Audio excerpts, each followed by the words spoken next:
Folks, thanks so much for being here. We really appreciate you guys. A lot more folks coming in. We have close to 500 folks. So I know many of them maybe couldn't make it. They're going to get the recording, as will you guys. So thanks again for your support. Julie and I are just thrilled that you're kind of taking time out of your day to be with us. Some more folks from Oklahoma City. Okay, I'm not going to be able to keep up with all the chats coming in, but please feel free to use that window. But we'll also use the Q&A window too to make sure we address some specific questions for you. So again, welcome. I'm Lee Colan. My wife and business partner, Julie Davis Colan, are here with you today. We very much appreciate your time. We have a consulting firm called the L Group. We're your partner in leadership. And we've been doing this for 21 years now. So we just certainly appreciate you. So listen, we all know we're going through some kind of tough and challenging times, and we just want to be of service to you. There are no strings attached to any of this. There's no hook at the end of it. We just want to be able to offer you some practical tips and tools to help you personally and professionally. And afterwards, we'll provide you some, not only the recording, but additional tips and tools on a specialized page for you guys to help download, and you guys could use those as you wish to help enhance your own life and your work life. So hopefully you'll take advantage of that. Again, we're here to serve. We believe that leadership's an inside job, right? So in fact, our logo is 3 stacked L's, and it represents the 3 levels of leadership: your personal leadership, your team leadership, and organizational leadership. So starting from the inside out, we believe that we have to get our personal leadership right first. And a lot of that starts with, just like you saw the teaser for the webinar, kind of the 6 inches between our ears. So it's really about getting your mindset right before you can get your team right. So we're going to address that today, kind of how to create a positive mindset in uncertain times. That's what we're here about. So I'm going to, in a few minutes, I'm just going to kick it off to introduce Julie, let her kind of take it from there. We'll just have, I'll just try to keep an eye on the questions. We'll try to intersperse answers to those. And then we'll wrap up from there. But we're going to do our very best to answer all your questions. If we can't, we commit to you that within 48 hours that we will get back to you. Okay. I will ask you to use the Q&A box more than the chat box. It's just hard to keep up with. So I'm going to keep my eye on the Q&A box. So please hit that Q&A little icon, and I'll keep my eye on those. And again, we'll do our very best to incorporate answers to those within Julie's presentation. We'll kind of go back and forth. But if we can't, we will also commit that within 48 hours, we'll get back an individualized response to anyone who submitted a question that we couldn't get to during the webinar. My daughter was telling me just the other day that she noticed that she saw a report that Walmart saw a spike in their t-shirt sales because people were buying all kinds of t-shirts because they needed something to wear during all their web calls and all that.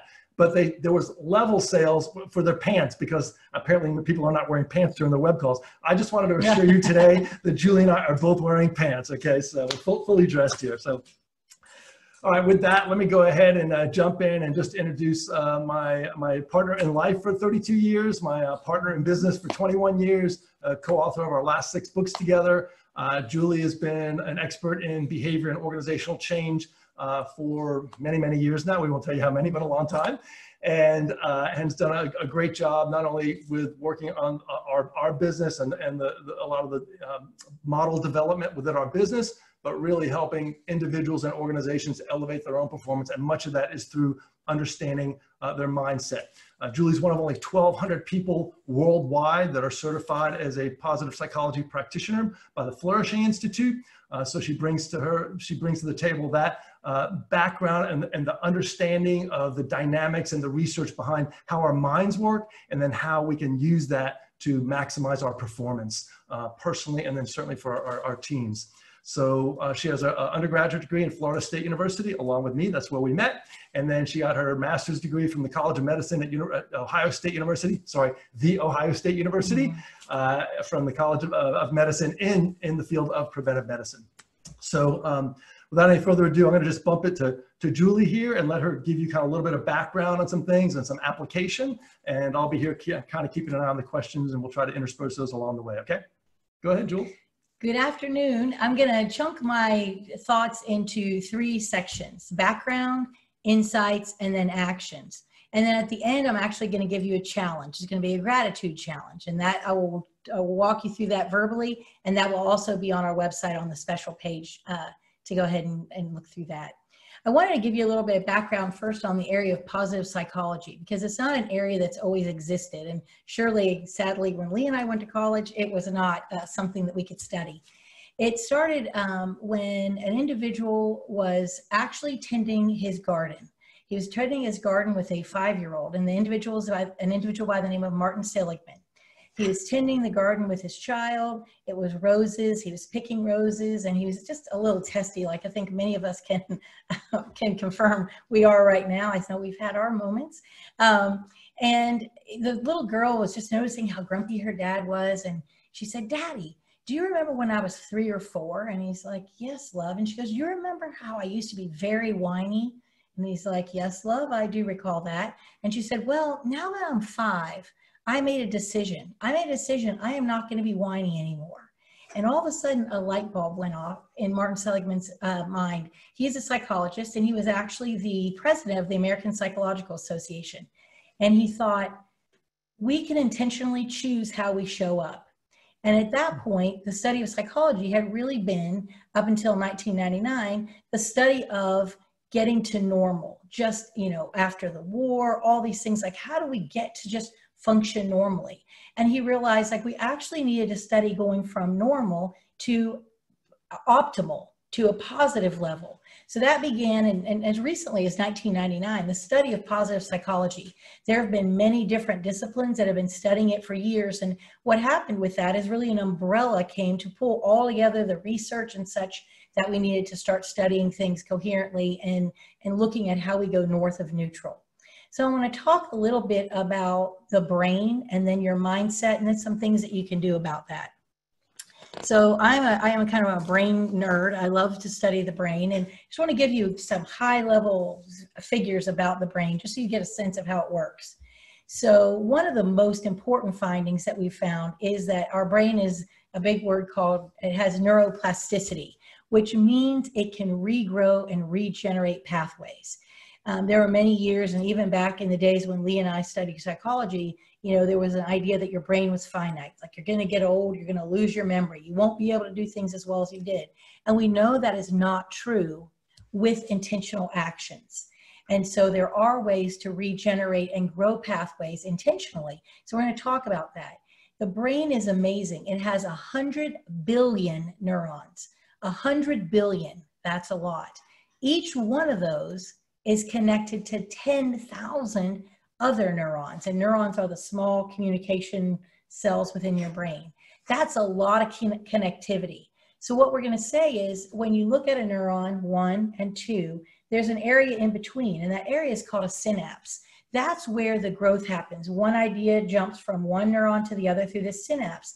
And the synapses actually grow new thoughts. They grow new pathways in our brain to allow us to show up differently in the future than we did today. So I'm going to talk about what we can do about that. We know that, in fact, from looking at some different things, that thoughts that wire together, that fire together, wire together. Remote thinking over the same thing time and time again, it actually starts to create a pathway of thinking in your brain. So think of it like a highway versus a country road. Continuing to think about something creates a large highway. So I wanted to share a little bit about that. Lee, do we have a question? Well, actually, something came up on that. I just saw it, Julie. So how do we know that what fires, let me get it right, what fires together, wires together, what came in? What fires together, yeah, you got it. There's really, all of this has really become an obvious finding when we had new machinery to track things. There's something called fMRI, and it allows us to actually see brain activity. When you can put inputs in and see that, you can actually track the thoughts that fire together and how they create, again, this pathway or the highway. Okay, cool. So I'm going to share that. Good deal. I wanted to share a little bit about the inside of your brain too. And I think this is so relevant right now. Our brains, sadly, are really wired with a negativity bias. Mm-hmm. And they came that way. They came that way over time because in the past when we lived, we had these very strong threats, a saber-toothed tiger, and not the ones from Tiger King, but we had very strong threats to us, and it helped us to be cautionary in looking.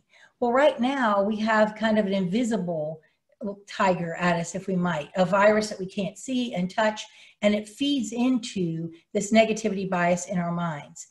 And the interesting thing about the negativity is, and this will track as to why you see this on the news, is that negativity feels stronger than the good feels good. I didn't say better, I just said stronger. And you're going to see that play out through some other things, because when it's so strong, people gravitate to it. It's like when you're driving down the road and you have a backup, and there's actually nothing on your side of the highway, but then you look and there's an accident and everyone's rubbernecking. People are naturally pulled to the negative out of this cautionary bias in our mind. So you have to intentionally choose other things. So I want to talk about how to intentionally choose, especially in this time when there's so much negativity. If you had the news on 24/7, how to choose the positive, and what can you do to make those choices and start to rewire your brain and even increase the wiring toward positive if you're already there. And so, Julie, just to be clear there, it's no accident that the news, has these kind of negatively bent headlines, right? They know it draws people in, and unfortunately, news is a business these days. And so that way, so to Julie's point, if we just kind of get ourselves drawn in by the news, it doesn't necessarily reflect reality. It reflects what they know is going to draw us in. So we really have to kind of control our inputs and stuff. And Julie will talk a little bit more about that. Definitively control your inputs. Yeah. Maybe news in the morning, not before you go to bed. If the case there's something new that you need to know about this in particular time, and then turn it off. Yeah. Good. Okay. So if it's okay, then I'm going to go ahead and talk about a positive mindset and what even is that. A positive mindset is really choosing what to think. And we have thousands and thousands of thoughts every second in our mind, but some of them we're choosing to dwell on. And we want to choose the positive ones. I like this quote. I'm going to read it from Viktor Frankl. And it says, "Everything can be taken from man but one thing, the last of human freedoms, to choose one's attitude in any given set of circumstances, to choose one's own way." And many of you have probably read Viktor Frankl's Man's Search for Meaning. And the idea that, when he was in concentration camp, he understood no matter what was done to him, you put him in isolation, what have you, you could never take away the choices of thoughts in his mind. So with that, I want to talk about how we can respond to situations in a positive way. If you go back to Psychology 101, I guess we met in 401, but you often may recall something, a stimulus and a response. A stimulus is something that happens, let's say the coronavirus, and then the response is what happens after that. Well, the beautiful thing of that is in the middle of that is a choice. So we like to say stimulus, choice, response. And I want to talk to you about the choices that you can make to make your responses positive and meaningful and move forward and grow during this time frame versus reactionary. Do you want to talk a little bit about the response teams you talk about? Oh, we just, if you think about, emergency response teams, they're called that for a reason, right? They're not emergency reaction teams. So, an animal doesn't really have a choice. Like a dog says, oh, at least our dog, he used to see cheese and he was like, he's after the cheese, right? In fact, we had to start speaking French in our house. We had to start calling it fromage instead of cheese. So he wouldn't know we're going to take, oh, Mom, get the cheese out of the refrigerator. Sparky would go crazy. After a while, he actually picked up on French. He started figuring out what fromage was.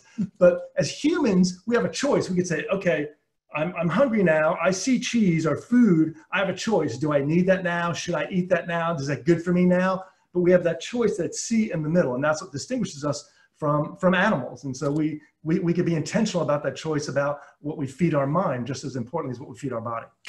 Good. Okay. Thank you for clarifying that. I want to go back to the 80s for just a minute as we set the context for this. My very favorite book, probably still to this day, besides the Bible, would be The 7 Habits of Highly Effective People from Stephen Covey. And one of the concepts that he has is really powerful, and I think a good illustration. So it's called the circle of influence, or sometimes called the circle of control, and the circle of concern. And I'm using very intentional props these days. These are sacred props actually in here. The idea is there are only so many things you can do in this world. There's a big old world of concern out here. And a little, perhaps small area of influence that you have. Thinking about today, what can you do with Corona? You can stay sheltered in place. You can wash your hands. You can keep 6 feet apart or more. Things that you can do, you have direct control over to help you succeed in this world. And this examples with Corona. The idea is the more things that you look at that you can take control over or influence, the bigger this circle becomes relative to this one. And that concept is important because we needn't worry or concern ourselves with many of the things that we can do nothing about. If the concerns are global and something's happening in China right now and you have no relation to China, and it just all these statistics from all over the world are going on, you need to focus on what you can do now and what you can do to control the situation for yourself, for your family and such, so that it helps the whole population as a whole. So I wanted to share a little that concept because probably is an operational concept in my life, that circle of influence and circle of concern. It was a game changer for me. For sure. Oh, and by the way, in case you're wondering, we will be raffling off that roll of toilet paper at the end of the webinar, so stay tuned. I think you might get hijacked by your children if you do that. So sorry I don't think so. We're holding on to it. Sorry about that. I want to talk then a little bit about what we've learned. I talked about what we've learned from physical testing, but we've learned a lot from psychological research as well. And I'm going to talk a little bit about mindsets, specifically a model by Carol Dweck called Growth Mindset and Fixed Mindset. I know a number of individuals here are from universities and such. And what I think is beautiful about this is the things that we're going to share now, many of you may have learned from your children if you didn't learn them as an adult, because many schools are starting to teach kids to understand how they think, how their thoughts even come about, and how to choose perspectives, if I might. So the idea of two mindsets from Carol Dweck is a fixed mindset and a growth mindset. And Lee and I are going to talk about a couple of different facets to give you an example of what those are. In essence, a fixed mindset is definitive and it's judging. It means that, there's no other way. And I'm going to go ahead and use a personal example. Back in the day when we first got married, I had a sports car and Lee bought a Honda and I was going to have a child. And so we needed another car. My sports car wasn't going to work. And Lee's like, Jewel, think about what you want. And I was like, oh no, I already know what I want. And he's like, okay, what do you want? And I said, oh, I want a Lexus. And his first reaction was, in a fixed mindset, what was it? No way, we can't afford a Lexus. We couldn't. And that wasn't exactly true. And I said, well, that's not an answer because there are many ways we could. One is we could wait and get this a couple years later and just know that's our plan. We could get a really old one that we could afford, et cetera, et cetera. So 2 mindsets we realized at the beginning as it related to the purchase of a car, very different. And many of you may have grown up in homes where one or the other mindsets were more prevalent. And so without even thinking about it, you might respond, we can't afford that. And just knowing, okay, that's a fixed mindset. It doesn't mean it's fixed forever. It's a fixed way of thinking about it. There's another option. So let's illustrate a couple, Lee. Why don't you go through? Sure. So like, for example, how each mindset might deal with different obstacles. Okay. How would a fixed mindset? So fixed would say, hey, we just kind of give up, I've got an obstacle, I'm stopping, that's an obstacle. And a growth mindset might just say, hey, let's just figure out a way around it. Let's just get creative. So it's really much more enabling and empowering to have that fixed mindset. It seems very obvious when I say that and you're thinking, well, Lee, who wouldn't just try to keep going around it? But you would be amazed how many times people just, when we talk about mindsets, they're like kind of assumptions. They're kind of really what's embedded in our mind. We don't even think about them, but as we could bring them to our awareness, you might see even just over the next week, we even see it now. People saying, well, our business isn't going to grow because of COVID-19. It's like, really? Some businesses are figuring it out. I mean, it doesn't mean you don't have to make tough decisions and things are still going to go down. And maybe you don't have a growth goal, but maybe there's a goal to stop the bleeding at this point. But there are things you can control back to Julie's kind of the circle of influence. And sometimes people just get caught up in the circle of concern, which is mostly the fixed mindset. They just kind of worry about it and don't say, what can I do about it? So even just in terms of how you manage obstacles, your growth mindset kind of makes a subtle but very material difference in how you might approach things and the outcomes that you get. And I think when you look at responding to this, you've probably seen some businesses with some very creative and innovative responses. I love how some of the restaurants, at least near us, have responded with not just takeout and deliver to your curb and touchless service, but they've come up with packages of fundamentals that they could offer. And you can get a family pack that includes a chicken and some eggs and some milk from a restaurant. Yeah, almost as an alternative to your grocery store. Yeah, so as a way. So, and I mean, people have just been coming up with many creative solutions. And I think those are perfect examples of a growth mindset and just how to work with that. Sure. And how about just taking effort? How different mindsets might address effort? You want to take that, Julie? Sometimes if it's hard, again, it's almost like obstacles, we give up. See, like no matter how hard I try, I just can't do it. And we know from many studies that there's a point where often you have a lot of effort and then you have a breakthrough. And not giving up so quickly is definitely a perspective from a growth mindset.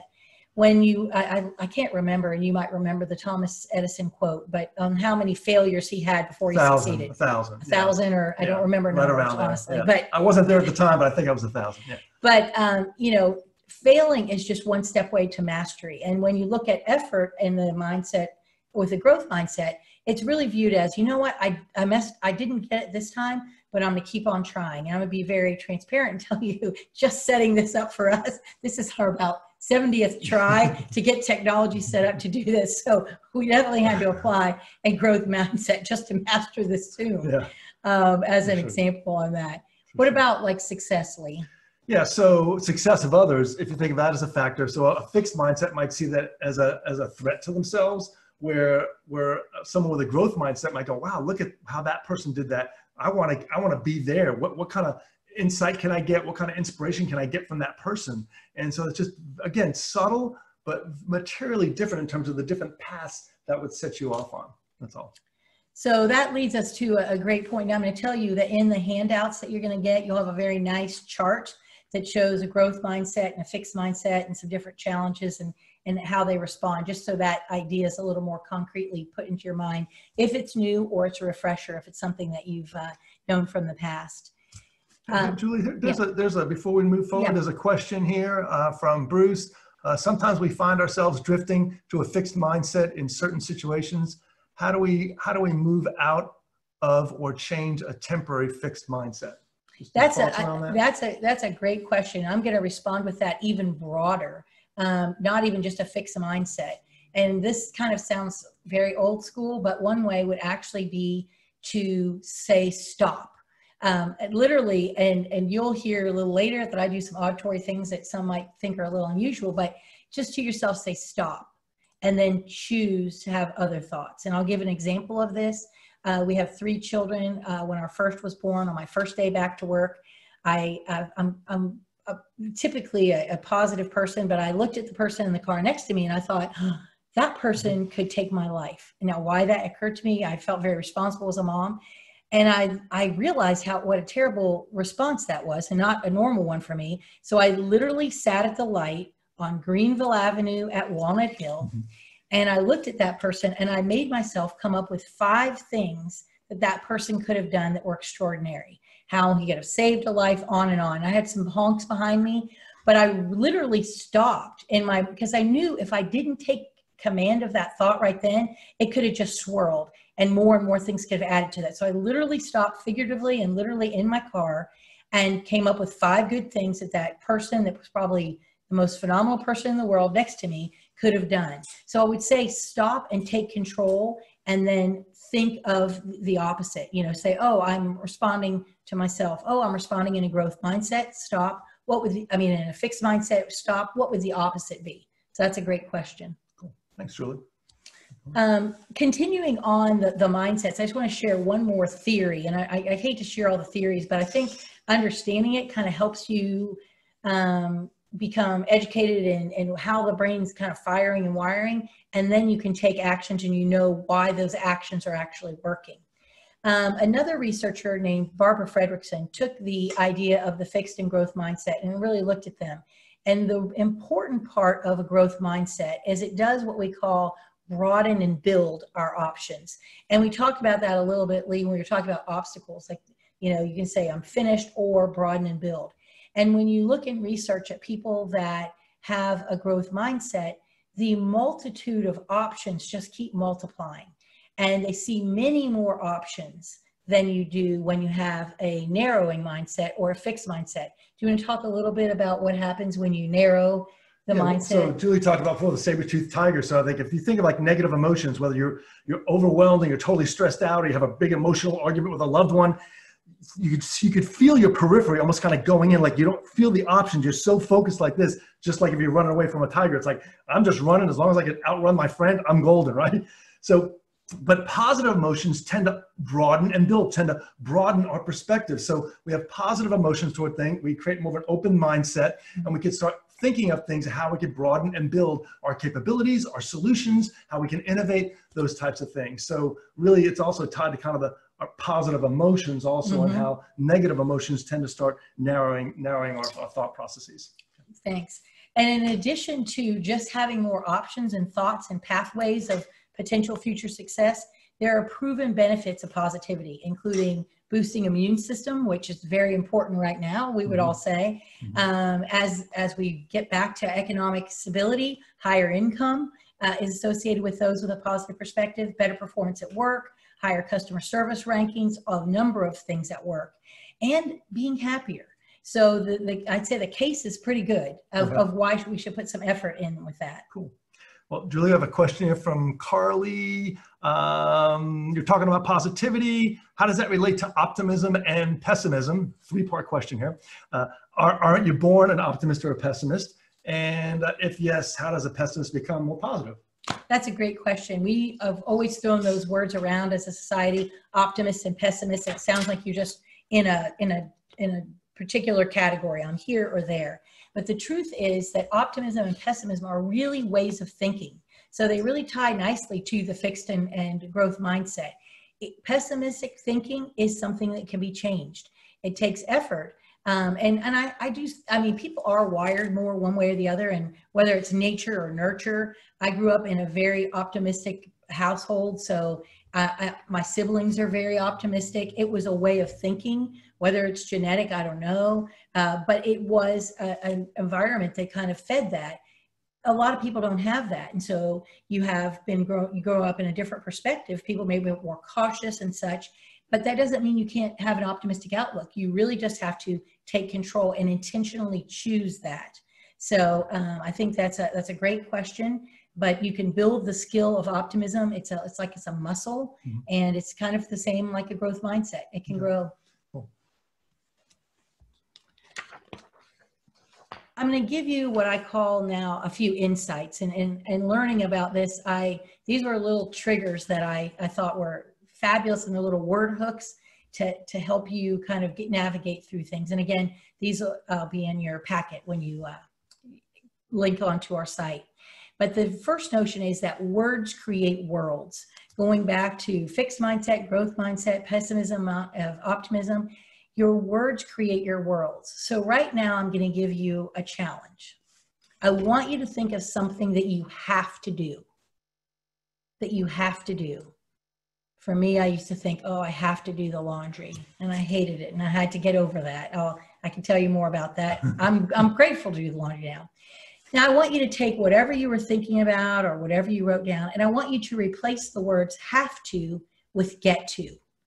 And I think now, boy, that's very easy. We used to have to go on an errand. Now we give anything to get to go to the grocery store and just walk without a face mask, hands, gloves, and people between, or just going to the click and pick site. We used to have to do many things that I think as we emerge from all of this, we're going to realize that we get to. So that's one example. I'm going to give you another auditory journey as well, and I'm going to give you another example of words that matter. I would like you to think of something. Actually, I want you to not think of something. I would like you to not think, and I mean no matter what you do, I do not want you to think of a pink elephant. Do not think of a pink elephant. Now, if I was in a room with you, I could get some responses, but I have a feeling that I know what you're seeing. Many of you are seeing a pink elephant, even though I told you not to. Well, why would that be? Because our brain has a very difficult time processing the word not. I don't know, have any of you tried to, besides Lent, but have you ever tried to say, I'm not going to eat, let's say, ice cream anymore? I'm not going to. After that, what do you want? Probably nothing more than ice cream. The word not kind of gets muted in your brain. So what's a solution to that? The solution is tell yourself what you do want. And I'll use the food example. I want to eat 4 servings of fruits and vegetables a day. Don't even worry about the old ice cream thing. There's nothing to say. What you want to do. But by the way, those words have never come out of my mouth, but that's okay. But I want you to think about what you do want. This is really very helpful with staff, with kids, with family members. What do you want? Just take that word not and make an X, cross it out, because your brain, it's not impossible, but it's very difficult. It doesn't stick in your brain. So that's another words matter tip too. The third tip is a personal favorite of mine. I love positive reinforcement. And in fact, And she's great at it. Well, thank you. But in fact, you know, you're not always with someone like my husband that can just reaffirm me, but you are always with yourself.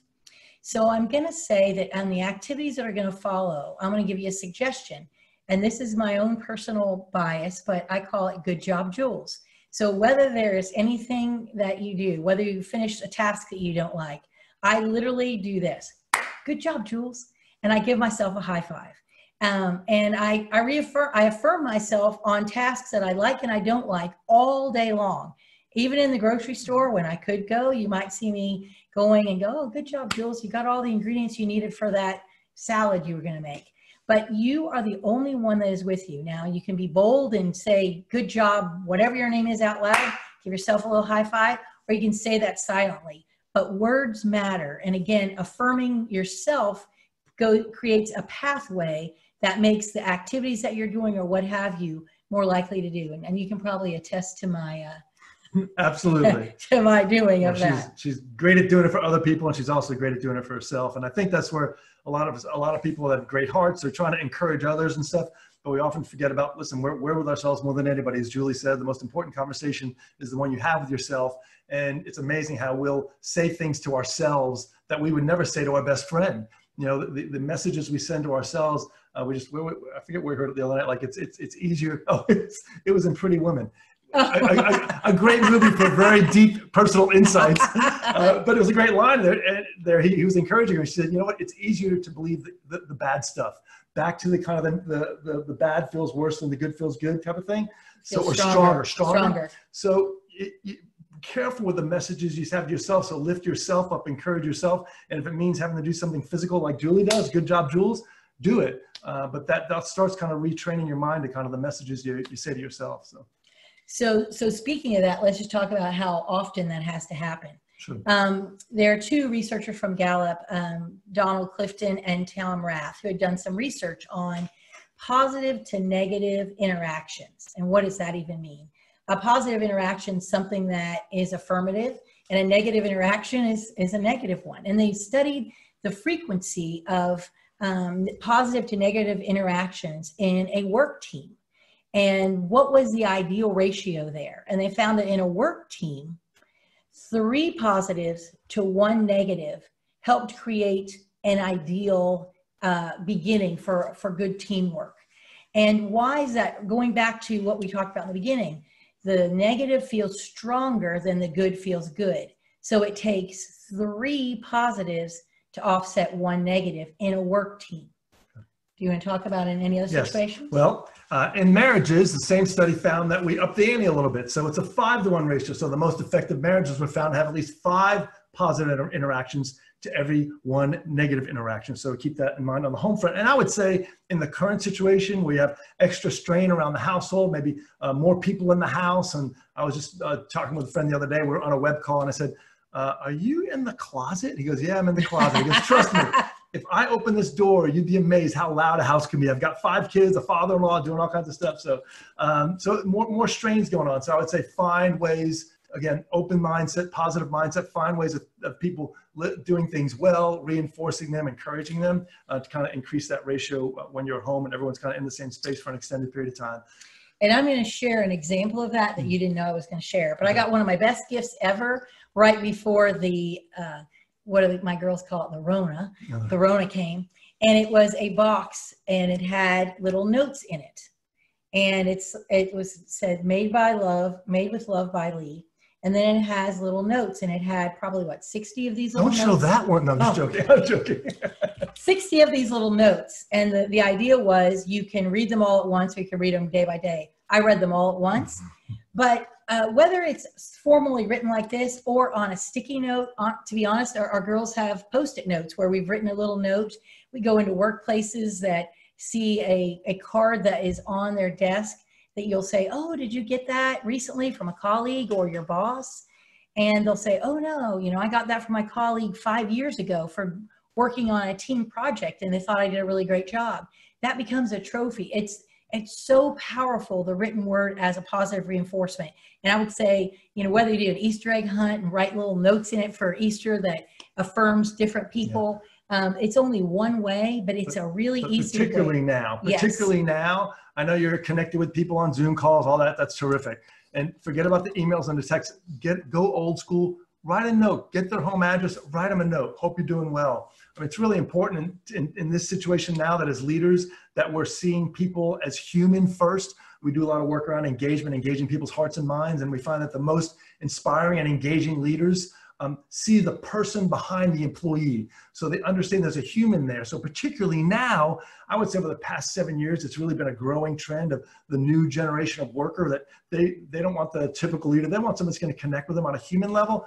But this has really accelerated that trend that you have to be incredibly human with your people, which means you being vulnerable, telling them what you're concerned about, scared about, but also listening to them, hearing what their concerns are, and also reaching out to them, finding ways to lift them up. It could be as simple as a note card or having something sent to their house, but those kind of gestures are important, whether it's appreciating them, extending help, any of those things kind of help increase that ratio of 3 to 1 and 5 to 1 on the home front. Okay? Perfect. So I'm going to go over a couple of other activities that are activities that you can do to actually increase your positivity. You know what? I just saw a question come in here, and I want to answer this one. Phil from the UK, you asked this earlier. This is a great question. In these unique times of uncertainty, what strategies would you recommend to companies to maintain a positive mindset with their workforce when they're working from home, or even when they're furloughed? And the furloughed much more challenging. So let me just talk about the working from home right now, the remote worker, and Phil, I'll address your furlough question individually afterward. But I finished, in fact, just yesterday was speaking to, I think I mentioned earlier, to Wake Forest University on this topic. And we've just put together some kind of 7 tips on how to build a positive culture with remote teams during these kind of times. And we call these 7 culture builders. I'm going to just touch on a few of those right now. And as follow-up, in addition to the tools Julie's going to send you, we'll send you the notes from this presentation just kind of with some practical tips in them. But one I just alluded to, you have to show compassion and empathy, right? First and foremost, I know you need to deliver. I know you're a business. I know you need to get results. You need to show that you're human and you accept the humanness and the current challenge and the struggle that people are going through right now. I was talking to one of my clients and she's been working for 40 years. And she's like, Lee, I've never worked at home. Like, you kind of, that's a long habit, a 40-year habit. You expect someone to just go work from home, deal with their kids and their dog, and then figure, oh, it's just business as usual. There's a lot of adjustment going on there. So as a leader, we need to really be attuned to that. So making sure you're showing compassion, checking in with your team, maybe even daily check-ins and check-outs in the morning and in the afternoon, right? Another is to remain positive, kind of goes without saying, but people are looking for confidence in their leader. And part of that is like you being a positive light. None of us really know what's going to happen tomorrow or the next few months, but finding something that's going well. Hey, someone did well at home. Someone's adjusting well. Hey, did you hear that New York finally kind of hit the peak of the curve? That's positive. That's good, right? Did you hear that the potential death toll is a little bit lower? That's positive. Bring these positivity things out in the world, and also for your business and your team. Bring those to the forefront. Make sure you're celebrating something there every day with your team. And just another one real quickly is just to make sure you're creating connections. All these things we're talking about are things that leaders should be doing anytime anyway, right, Julie? Mm-hmm. But now in these situations, it really forces our leaders to elevate their game and really connect with their team, have a real rigid kind of meeting rhythm to make sure they're connected with their team. When I say rigid, I just mean really specific, that you're connecting with your team, that you're having rituals with your team, whether it's a high and a low for a week or a little, a virtual happy hour, whatever it might be, but overdo it. I heard a couple clients say to me, Lee, we think we're over communicating. I was like, never can happen. It can't happen in a regular environment. It certainly can't happen right now. Right. So communicate until you feel like you're over communicating, and then just keep communicating some more. I'm stealing a little bit from Jack Welch, the former CEO of GE. The great quote said, you got to communicate till you're sick of hearing yourself. And then you got to communicate some more. So just reinforce that message now. Okay. All right. So Phil, hope that addresses your question partially, and you'll get some further notes on that as follow-up. I'll bounce it back to Julie now. Well, that's a good tie, because some of the activities that really create that spiral of well-being and positive mindset, one is really belonging. And Lee just talked about that. And that's important, in terms of how you orchestrate your external team when they're working remotely now, but also your family. We are wired as human beings to belong. And in fact, chronic isolation can be as big a risk factor as cigarettes for morbidity and mortality. So connectedness is critical. Reach out to that one friend who's by themselves. Reach out to people more. You're not ever bugging them. That connectedness and the rhythm that Lee talked about, whether it's with your work team or even you're doing with extended family, overdo it, and they will appreciate that. We need to communicate. FaceTime and looking at people really helps that connection.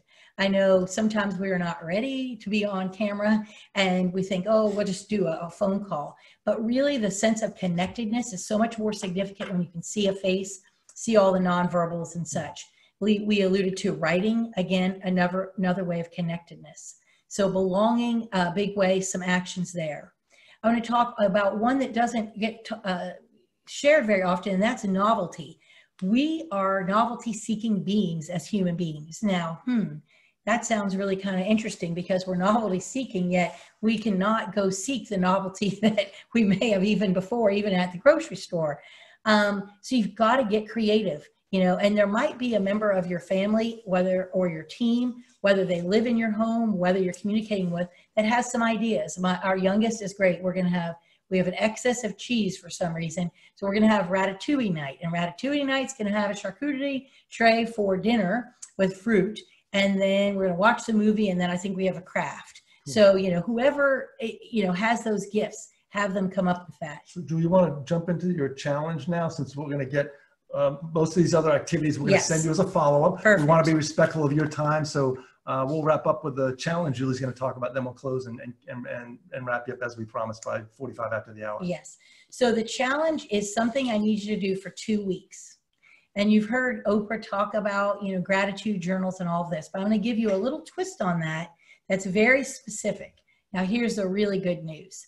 Doing this challenge for just 2 weeks daily, 2 weeks, has proven effects to have an impact on you for up to 6 months. And this is from research, and you'll see this documented in the handout that you get. What is the challenge? For 2 weeks, I want you to write down each day 3 good things that happened to you, or 3 good things that happened, and how you contributed to that good thing happening. 3 good things that happened, and how you contributed to that good thing happening. 3 things a day for 2 weeks. And we're going to put in here an email. I want to know how this goes for you. Again, I'm not going to say it's a quick fix, but research shows us doing this for 2 weeks can have an effect for 6 months. So we're going to do this too, and love to hear about how it goes for you. Absolutely. And you'll see in the follow-up, please share your experiences, successes, challenges with Julie at julie@thelgroup.com. But it might be a great even exercise to do with your team, to kind of help them kind of get out of all this negativity that's happening, all uncertainty, to kind of ground themselves in all the things we have to be thankful for. So Julie, thanks for sharing all that. Thank you folks for being here today. I apologize. Any questions that we did not answer, we promise again to get to you. We'll respond individually within 48 hours. I apologize. The laptop was much further away than I could actually type to kind of get back to some of you, but we want to kind of stay focused on Julie's comments. So you can expect all the tools and the challenge Julie mentioned within 48 hours. We'll send you a link to a special landing page for people that have attended this webinar. Again, there's no upselling, no nothing. There'll be links to the tools we promised, and we'll sprinkle some other free things that we think will be helpful to you in this kind of time. Something on downturn leadership, something on developing a positive culture with a remote workforce, some other relevant things we hope you'll find helpful. So again, please share your comments with Julie on the Gratitude Challenge. She'd love to hear from you. And for now, take good care and God bless. Thank you, folks. Thank you. Bye-bye now.